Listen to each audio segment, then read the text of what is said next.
Hey, welcome back for another wonderful episode of Snack-ime. I'm one of the hosts. I'm Garrett K. Jones, and with me is my wonderful, very lovely co-host, uh, one of the Targaryens. Not on purpose. No. So I like the outfit. It's it's a very nice. I still technically have it. I have a blue turquoisey one like this, Mm-hmm. back from high school, but it doesn't fit me anymore. And I have a black dress too that I used to wear in high school, but it doesn't fit me anymore. So I had to buy a new one so I could channel shampoo. So And she means shampoo, the character, for those of you who are tuning in, not shampoo, the product. yeah. Or Shampoo, the British pop band from the 1990s. Oh my goodness, I forgot about that. That's how hardcore of a Power Rangers fan I am. There you go. So we're back to talking about Ranma one half while we are eating our ramen. What kind of ramen do you have this time around? Just a plain old good old chicken ramen that I feed to my kids. Nice. I have pretty much what I made last time. I was going to go for something different, but I wanted to go simple, and this was simple.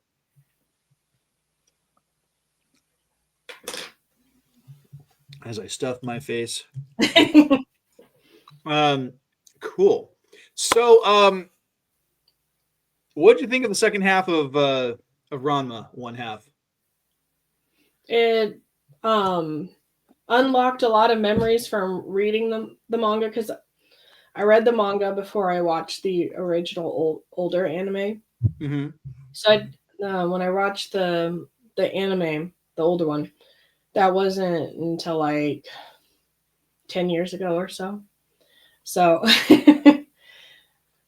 but like I was like, oh, I remember that from the manga. Oh, I remember that from the manga, and then I'd have to like re-look through the manga and be like, okay, yep, that's how it was for some stuff, or they changed it just slightly a little bit. But like seeing it up on the screen, like it just like, oh my gosh, I don't remember it being this ridiculous when reading it, and then rereading it, I'm like, yep, it was this ridiculous.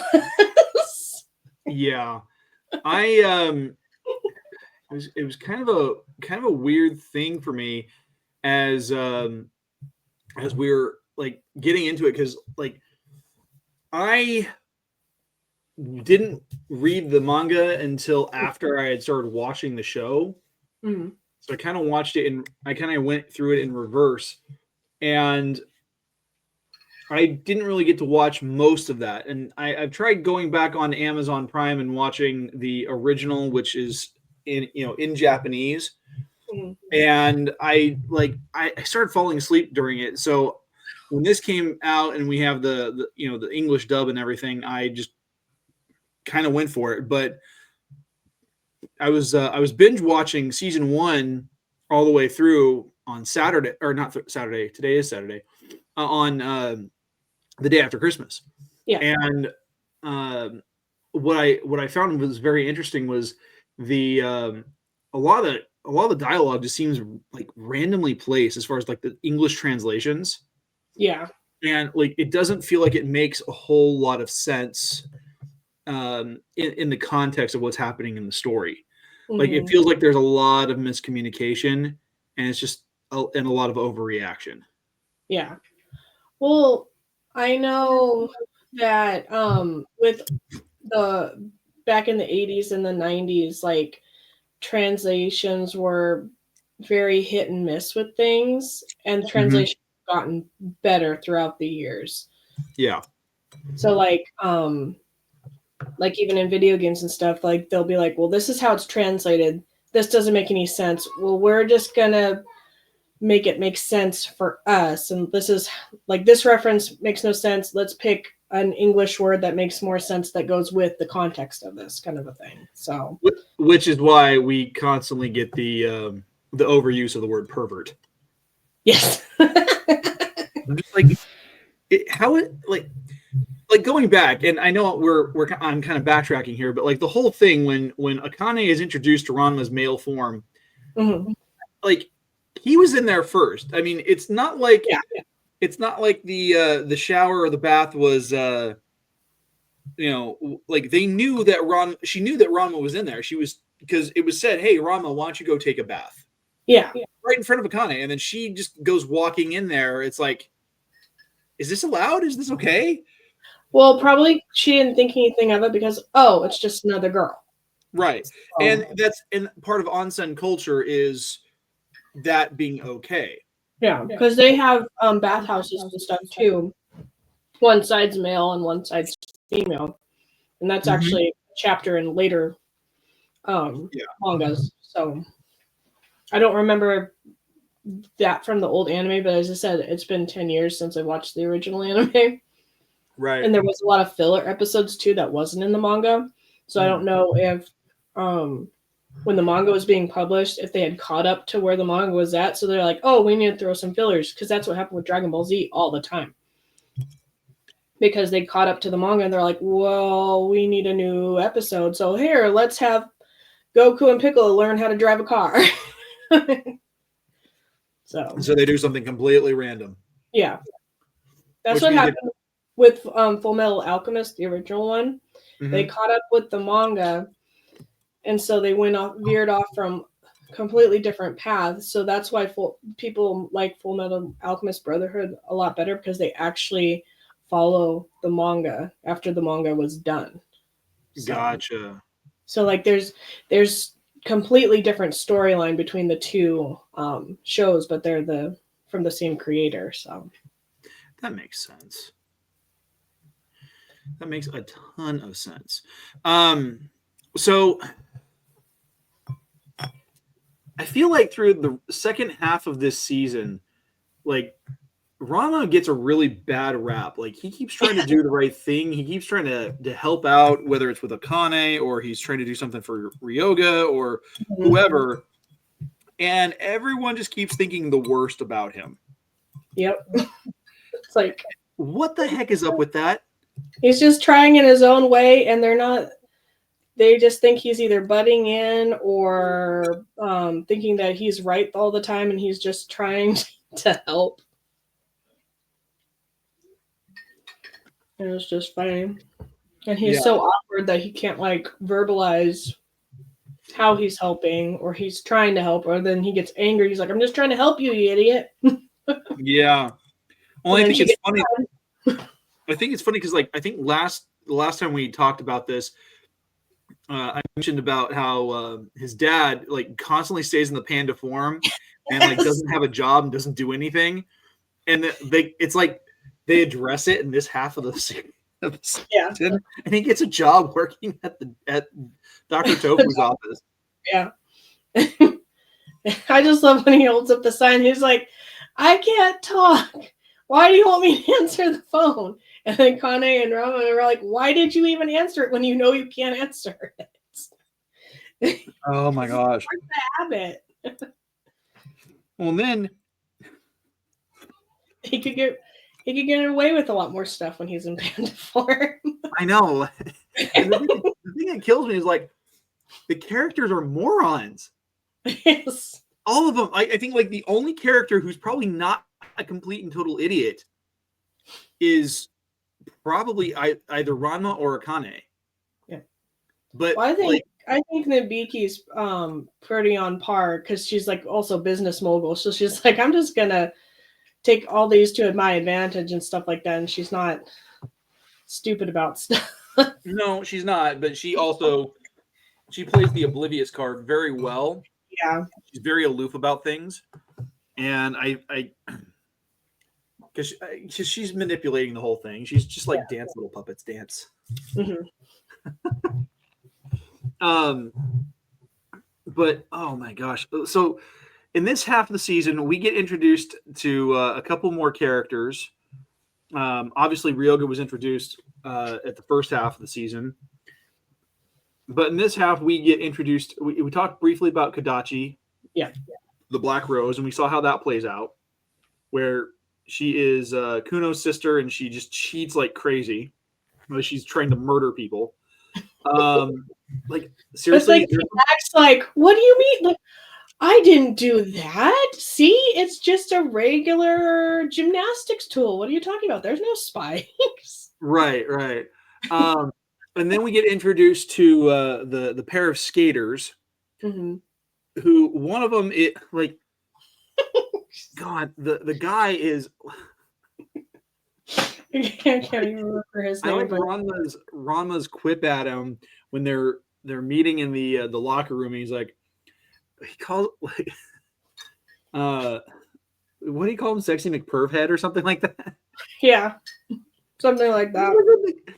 That was probably one of the best quips I've heard in the entire show. But the whole it, like, their involvement was way longer than I thought it would be. Like they're in there for like 3 or 4 episodes. Yeah. And it's such a long chapter. I think it's almost right? half of one of the books. So like for those of you who have not seen the show, these characters, and I honestly cannot remember their names. I just remember, like the girl kind of reminds me of like a Japanese anime version of Muffin Healer from Bluey. Right? Like she's brat and totally spoiled and acts like the worst. But yeah, like these characters are brought in. They are opponents initially for Ranma and Akane, and then it involves Ryoga, and it goes haywire very, very, very quickly. How'd you feel about all that? Well, I just think I truly like. I almost wish there was like a second cut, because she's like, when Rama interferes originally with the Golden Skaters with the challenge, a little piece of his ramen and stuff. She's like, well, I was just about gonna clobber him, but then later, like he comes out and like during the duel and stuff, the guy comes out of nowhere and kisses her hand, and she's like, ah, like, oh, so you aren't aware of your surroundings at all, kind of thing. You had a big talk, and he kissed your hand. Yeah. So it's like, would she have really clobbered him like she said she was going to? Or, because it came out of nowhere, because like he's just randomly talking, and then all of a sudden he'll just kiss your hand or try to kiss you.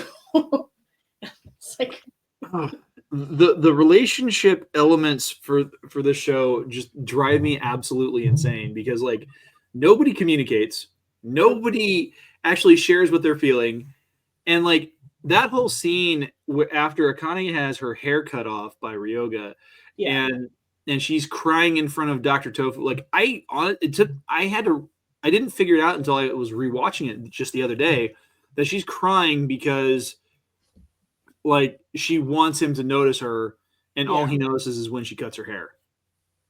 Mm-hmm.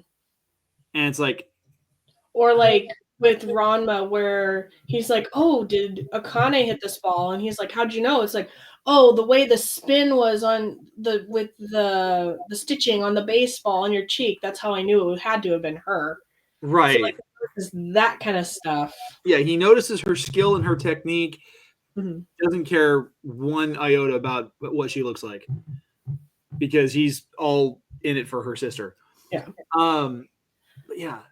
But then we also get introduced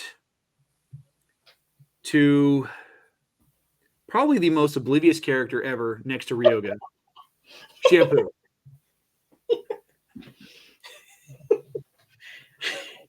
Who gets beaten twice in a fight by Ranma in both of his forms. Yes. First time as a girl, second time as a guy.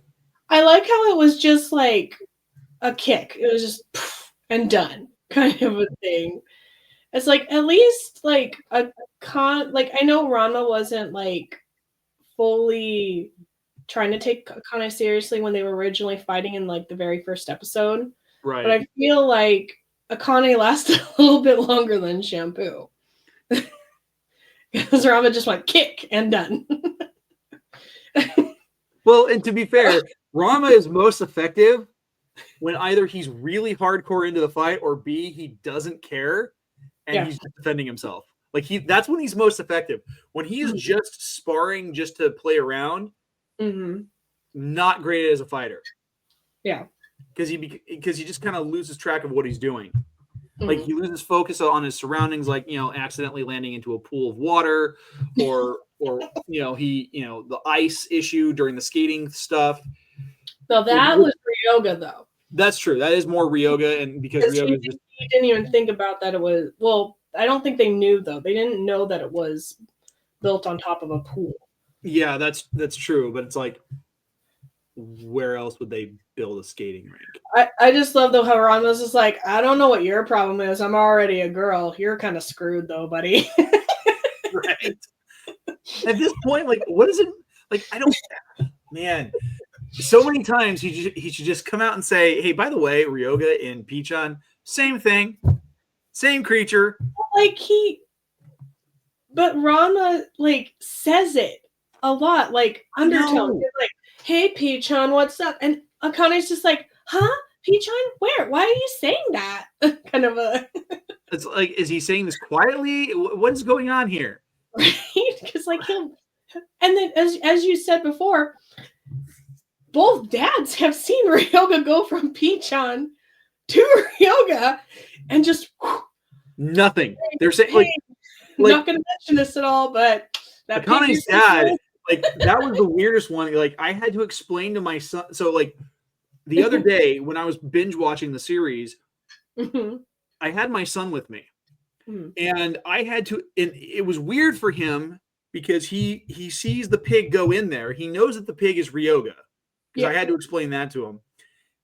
He sees Pichon jump into the water and Ryoga come back out fully naked while the dad is in the bath and leave the room. And the dad's just like, huh.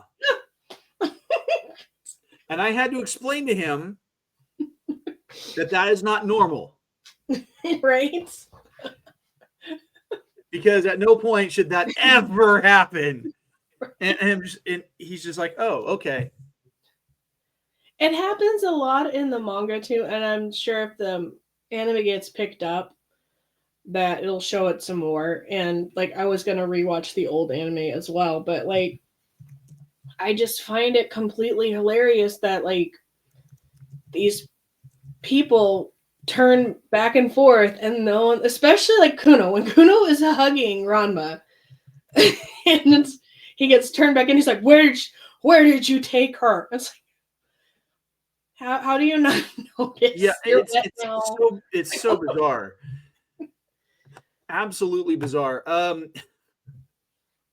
So you said you weren't sure if it was going to be picked up. I just did a search quickly, and it has officially been confirmed to be getting a second season on Netflix. That'd be awesome. The show, it has they a lot haven't said of when. What? It has a lot of material, so why not? Yeah. So it's supposed to be released sometime this next year, so in 2025. We're not sure exactly when, but it's supposed to be coming out soon, and I'm sure we're gonna get more of it. I think at this point, what we're gonna get is, I think we're going to see. I'm just making a prediction. I think we're going to see Shampoo go back to Jusenkyo and get turned into a cat. Yeah. I mean, that's my guess. I could be completely wrong. That could be a season 3 thing. I don't know. But I have a feeling that we're going to be introduced to that character. We're going to be introduced to her grandmother. Cologne. And then we're going to be what's the grandmother's name again? Cologne. God, that is the worst name. And Moose from the Amazon tribe or whatever. Yeah. That's the guy that's totally in love with her, but is completely blind. Yep. And he will eventually turn into a duck. Yep. And then the going back to it, it baffles me because, for example, Ryoga, he consistently has terrible direction, at least at first. Yeah. But he seems to keep finding his way back to places. Especially if he sticks around long enough. But if you go back and you look at how he became the pig in the first place, he was literally right there on Ranma's tail after after all the stuff going on at school. He finally found Ranma, only it wasn't the Ranma he was expecting, and Ranma still tackles him into the one of the cursed springs. And just, oh my god! I want to know is how, like, because I know Rama mentioned that like they swam to China. It's like, how did Ryoga get to China? Did he also swim, or did he get a boat? Because they keep going back from Japan to China a lot. It's like, see, now I've got to ask the question: how far is it to swim to China from Japan? Because it's like that is 1,200 nautical miles or 2,200 kilometers across the East China Sea. Because that is a huge distance to swim. Well, it's like that really old Olympics commercial, like Michael Phelps's first Olympic commercial, where it was like his first Olympics, where he like was swimming from the U.S. all the way to Europe. He's like, and like hits. I think he touches like Big Ben or something. He's like, oh, now I gotta turn around and go back to touch the Statue of Liberty or something. It's like, yeah. I'm looking at this. I'm doing the math here. I'm mathing, and I hate math. But it's all willy-nilly, kind of like when like in the first episode. Well, I don't care what you say. I'm going to go back to China. With what money? Going to get a boat. You're going to swim again. Oh my god, that's a lot of training in itself. Yeah, the swim. So I asked the question of how long would it take to swim to China from Japan, and the answer I got is because they're clocking it at the average person swimming at about 2 miles per hour. It would take 2,677.5 hours nonstop without sleep, food, or rest. Oh my gosh! You divide that number by 24 number of hours in a day, you get 111.5625 days. So a little over 111 and a half days. Wow. So let's 111.6 divided by 30. That's about a little over 3.5 months just to swim. And I'm just like, who does that? Them, they're crazy. Anything goes martial arts, man. Yeah. Okay. Anything like Ranma said, like if there's anything that has to do with martial arts, we got this. God. I love his positive mindset. Slap martial arts in there. Oh yeah, I can do this. Oh my gosh. Every time. It's like that dumb positivity is the problem. Right? It's like, how much school are you guys missing? Because clearly you need to go back. I always wonder when I was reading it, because it shows them in school sometimes. So it's like, so are these other times taking place when it's not school? Because this is a lot of time off. Yeah, well, yeah. There's a lot of time when they're not in school at all. Yeah. Okay. I just like the other thing that catches me off guard is like, where are all these people coming from that they're attacking the school directly? Like having gone to a public Japanese high school, like they close gates, they lock you out. Yeah. They and for the students who are there, they're locked in. And I mean, there's ways to get in on and off campus because they don't have the same kind of issues that we have here in the United States with kids being truant or potential violent offenders stepping on campus. But it kind of is baffling that we like they're hardly at school. Considering the fact that most Japanese high school students are at school like 6 days a week. Yeah. So, well, I know that like since there is a season 2 coming out, so which means there should be a point where his friends / the students are gonna know that he becomes a girl when he gets hit with cold water. But I just think they're oblivious to that. And also his friends / like the AV club or whatever are everywhere to like announce their matches and stuff. What do? Just haul your stuff, your microphone and your speakers and just go? Well, Japanese after school clubs are pretty they're pretty intense about what they enjoy doing. Yeah. I watched Haikyuu volleyball anime, so like I would leave campus right at around 3:30.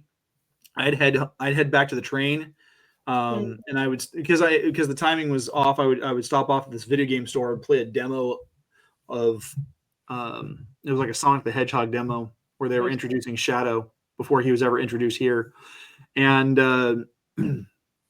it was kind of neat. But like I would leave school and like the rest of the kids would just stay on campus to do whatever. Like baseball club would meet out at the baseball diamond and start playing baseball. Basketball club would meet in the gym and start playing basketball. Gymnastics club, and that's it. That's all they do. Because all their clubs are all after school. That's when they do it, and they stay on campus until like almost 6 or 7 o'clock. Are there, for the most part, like clubs, like if it's basketball club, is that year round? Because in America, like there's certain seasons. So like there's like girls soccer. I don't remember and all that kind of a thing. I don't remember because I didn't really sign up for any of the clubs because because like here in America we have school oriented sports where you are part of a sports team. It's incorporated into your grades. So like if you're playing football all 4 years of high school, you get a PE grade for that. That counts as your PE credit. I don't know how it is up in Washington, but at least in our school district for high school, if you are part of the band all 4 years, or you do color guard, or you do cheerleading, that counts as your PE credit. Yeah, without having to take a PE class. And so, whereas over in Japan, they don't have that. In Japan, it's you want to play basketball? Okay, well, you have to join the basketball club. Yeah. And anything you do is going to be intramural outside of school. Yeah. If you do martial arts, it's intramural outside of school. If you do gymnastics, again, same situation. So it's a different motif because for the most part, the focus is on academics. Yeah. You have those things as an outlet, but it's not a focus for school as far as anything else goes. Like your electives change. You can because like if you've looked at like the sample schedules for like Harry Potter and how his classes went every year, where he like each day was a different rotation of classes. Here in the States, we do 7 or 8 classes a day, and it's the same schedule every single day. That first semester, trimester, yeah. Yeah. And whereas in Japan, like Monday had its own schedule, Tuesday had its own schedule, and so on and so forth. And then like the first, third, and if there was a fifth Saturdays of the month, we would do a half day on Saturday. And that was exhausting because I grew up being used to waking up on late on a Saturday morning and not have to go to school. And so that became frustrating. Not necessarily frustrating, but it was like I'd rather not go to school on a Saturday. I'd rather just sleep in. But there seems like there's like technically more breaks in between. Like, isn't like this winter break like it's up until Christmas Eve, but then you're not back until almost like mid to late January, isn't it? Seem like it? Yeah. At least So from the animes I've watched, it seems like that's yeah, you get the school schedule is a little different because like when I got there, and I think I mentioned this during our first episode, school was done like I got there in late July. Or no, I take that back. Mid August is when I got there. Late August is when school year picked back up from the summer break. Mm-hmm. And that summer break lasted for about a month. So from the end of July until the end of August. Mm-hmm. So the kids got 4 weeks off. Well, so I came in, I was a second year high school student. And then we took a break right before Christmas. And again, it was a month-long break until the end of January, and then we were back in school until right about the end of March. Mm-hmm. And there was about a month or so off. I can't remember exactly how much time. And when we came back in the spring, I started year 3. Mm-hmm. So the school year picks up in March or April, and it goes until the next year. So that's how they do their school year. So like for us, we pick up in August and we go until May or June. Mm-hmm. That's our school year. That's our academic year. And that way we have 3 months off for summer. Yeah. They don't do that because they will actually they'll pick up in like I said, in April. They'll start the beginning of their school year then. Then you go until July, the end of July. You have a month off. You come back at the end of August. You go until the end of December, a month off, and then you have 2 months of school. Yeah. And then you start the next school year. And so that was very weird for me because I came in as a second year student. And I left in late July of 2001. I was walking out as a third year student. So very, very weird dynamic for me. Mm-hmm. So for because they just do first, second, third for high school, right? But they also do 3 years of middle school. So you go in. So your third year of middle school is essentially your freshman year. Ours. So middle school for them is 7th, 8th, 9th for us. Correct. Okay. Yeah. Well, it's just weird, like because here personally, depending on what school you go to, like my daughter, her elementary goes from kindergarten to 5th grade, and then middle school is 6th, 7th, 8th, and then 9 through 12 for high school. But the school that I went to did kindergarten, the original school setup. It's different now because they shut down one school and made a new school. But like when I was going there, it was kindergarten through 2nd, and then there was an intermediate school that was 3 and 4, and then middle school was 5 through 8, and then the high school was 9 through 12. Yeah, it's so weird. Like even in this, technically in the same town area, like different schools do different stuff. Like my dad said that there was one specific school just for 9th graders when he was going to school. Yeah, they didn't want them in high school yet. I was like, well, then for sports wise, how does that work?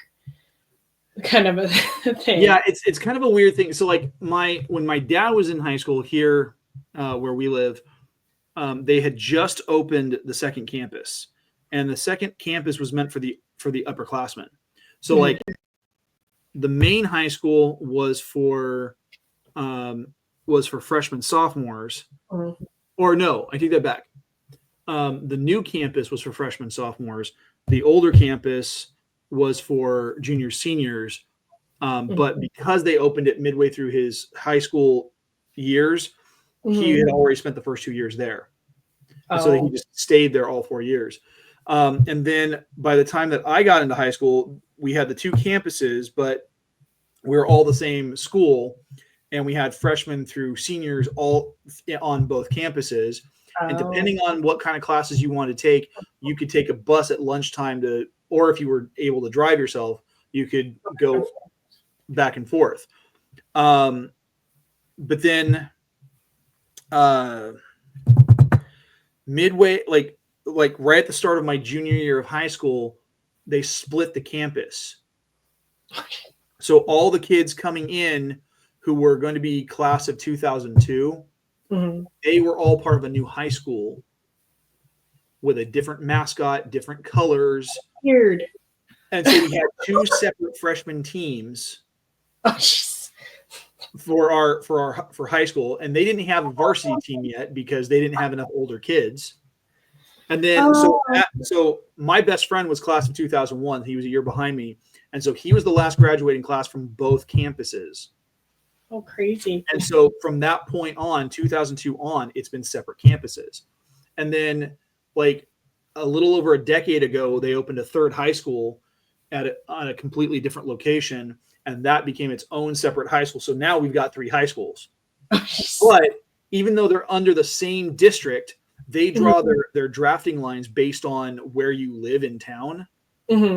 And like I know someone who works over in the Sierra Pacific zone. Yeah. But he lives in the Hanford High zone. Oh, nice. And like he couldn't get his kid into Sierra Pacific because even though he worked, I think they would have worked with him if he was willing to like use the work address. I know like where my parents' house is at, my mom had to fill out a special release form for my brother and me to go to where she worked. So that way she could just take us. Yeah, because that's kind of like here there's like 3 or 4 different high schools. It's technically in the same town, and then like where our house is a different high school. But I just think, but then they're all different grades where like this high school wouldn't compete against this high school because there's not as many students. So I just thought it was funny. So, but yeah, because I know you went to Japan and everything, so I was just wondering what the school system was like there. Since all I remember I don't know because they're hardly ever there. Well, they placed me in a school that was relatively close to where the Rotary Club met, or the Rotary Club that was hosting me. So that was the one that was closest to me, and because they met at a hotel downtown, which was about a mile or so from the school. And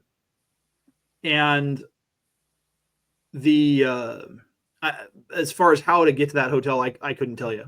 Like I will Google Earth where I went to school and everything. The school is still there, and it's kind of cool to see how the urban development has grown over the last 20 plus years.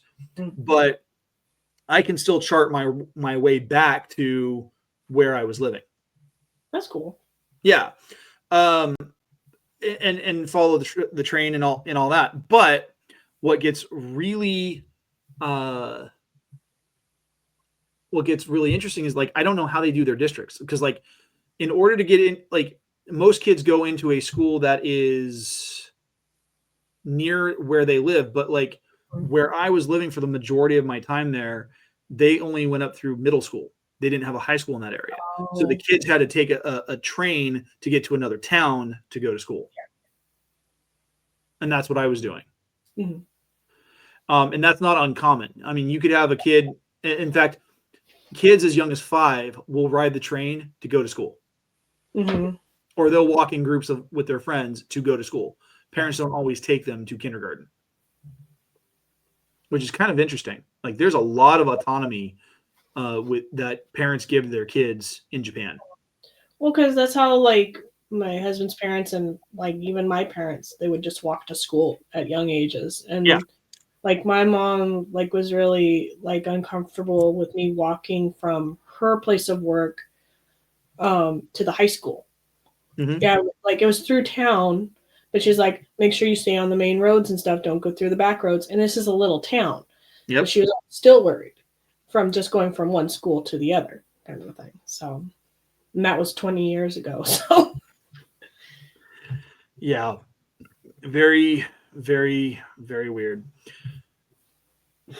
Yeah, I remember riding my bike through most of the elementary and middle school until I got to 8th grade, and then I started riding the bus, and then the high school was closer than where I was going for 8th grade.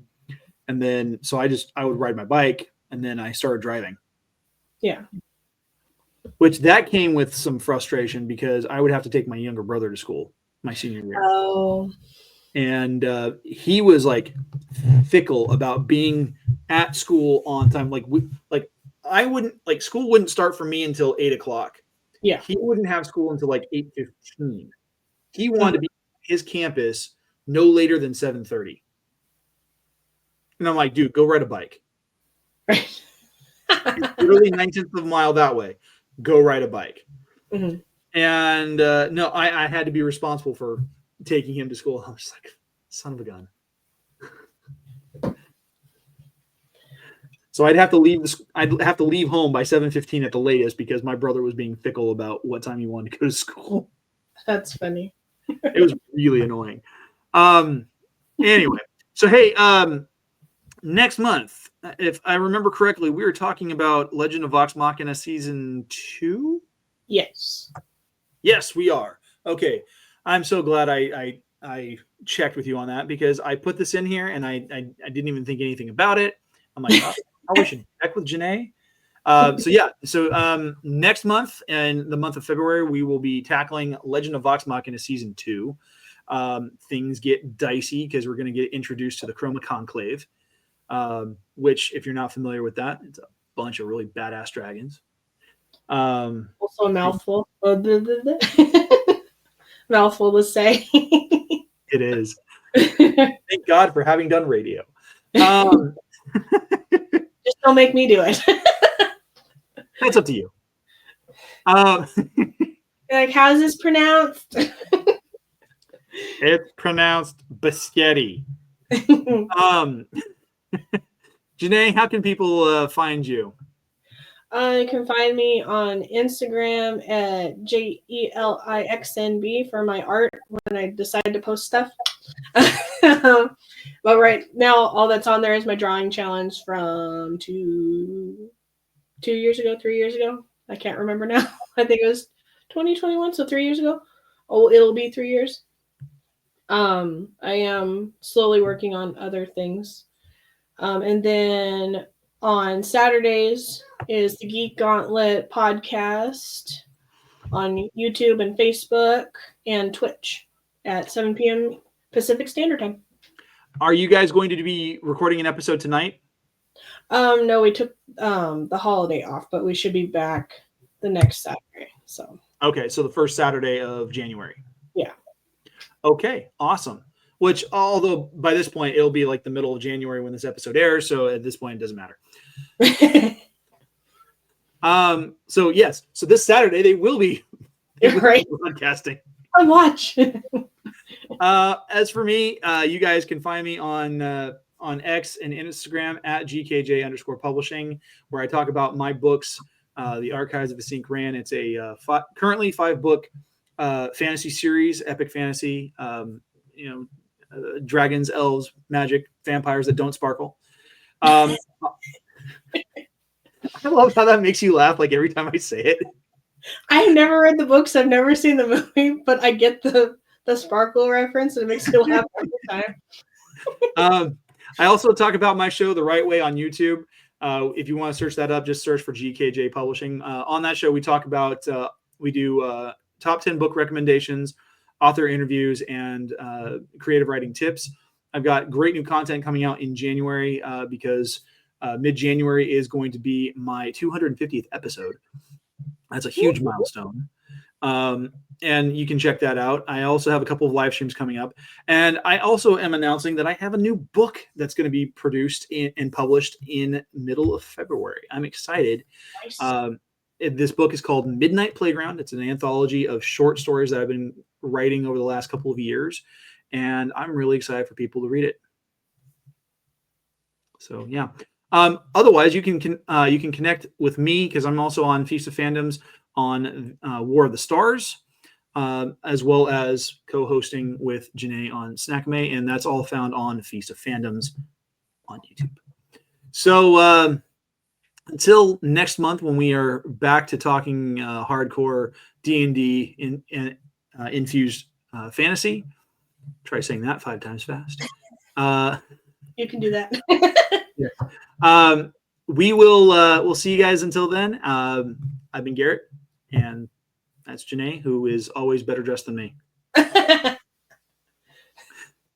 Not on purpose. No, it doesn't matter. I'm a schlub. I'm a schlub. See you guys. All right.